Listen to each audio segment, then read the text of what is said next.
And by the way, what he's not doing over the holidays is raising money. We could talk about that another time as to, there's a bunch of different job descriptions to be the speaker. And one of them is to be the leading fundraiser for your party. And Mike, who seems, he's very deep in the policy, this laddered CR is very creative. I get all of that. But is he out there raising, the millions of dollars the party needs over the holidays to help keep the majority? That would remain to be seen. So no, he looks like he's on the phone, or I expect him to be on the phone talking about different possibilities with different sort of the five families within the Republicans. If he's not doing his job. Well, okay, so if he's doing his job or not in the interim, Mick, it still is a question of how long he gets to keep the job, right? We had a whole conversation when the continuing resolution was getting off the ground that, oh, wow, he gets to pass a clean CR with Democratic support when Kevin McCarthy did not. I just wonder how far that grace realistically is going to extend, Mick. I can't imagine very much further. I thought it would be better than this, Kaylee. I really did, because I talked to folks on the Hill and they're like, yeah, there'll be a honeymoon period. We're going to give them a while. And I was surprised at how short that went, at least for some folks. I still think the appetite for another speaker battle is very, very low right now. But I also know this, which is that the tensions are extraordinarily high. I've been in Washington a little bit recently. You go over to the Capitol Hill Club, the Republican Club, and the tension is palpable in the building. This is usually a place that folks would go to sort of unwind, and you might fight during the day, but you go and have dinner together at the end of the night, and that's just not happening. So the fractures within the Republican Party right now in the House are absolutely real. And my guess is for Mike Johnson, that speaks to a much shorter honeymoon period, because you're exactly right. I mean, somebody has to ask the question, how would it have been different if Kevin McCarthy was still in charge? And right now the answer is not very. Wow.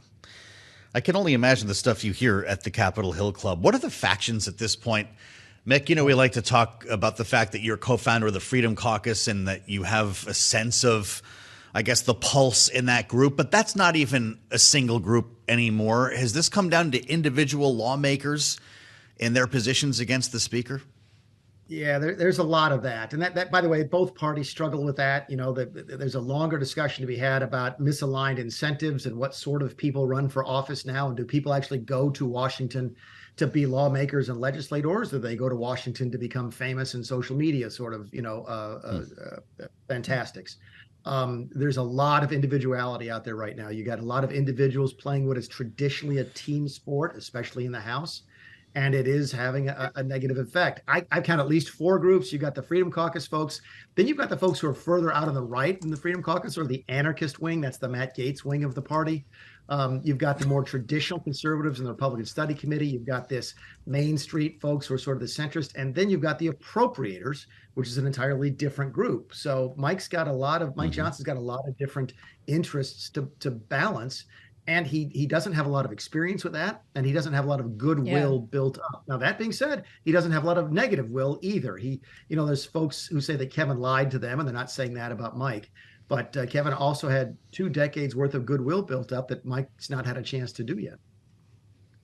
Well, that was the whole conversation around how he got the gavel in the first place. Maybe it was less about how many friends he had, but how few enemies, Mick. As we talk about the challenges that Johnson is facing in keeping his conference together, it's not just a spending fight he has to navigate or questions around funding for Israel and Ukraine. He is going to, in very short order, when they return from the holiday, have to deal with an expulsion resolution for Congressman George Santos, the Republican from New York. Of course, there was that scathing ethics committee report released last week, resulted in the chair of the ethics committee putting forward this expulsion resolution. Do you think Santos is done, Mick? I do. Actually, I think that's probably the easiest thing for him to deal with. That sort of puts the rest of it in perspective. An expulsion of one of your own members at a time when you have an extraordinarily narrow margin. But my guess is that George is probably gone.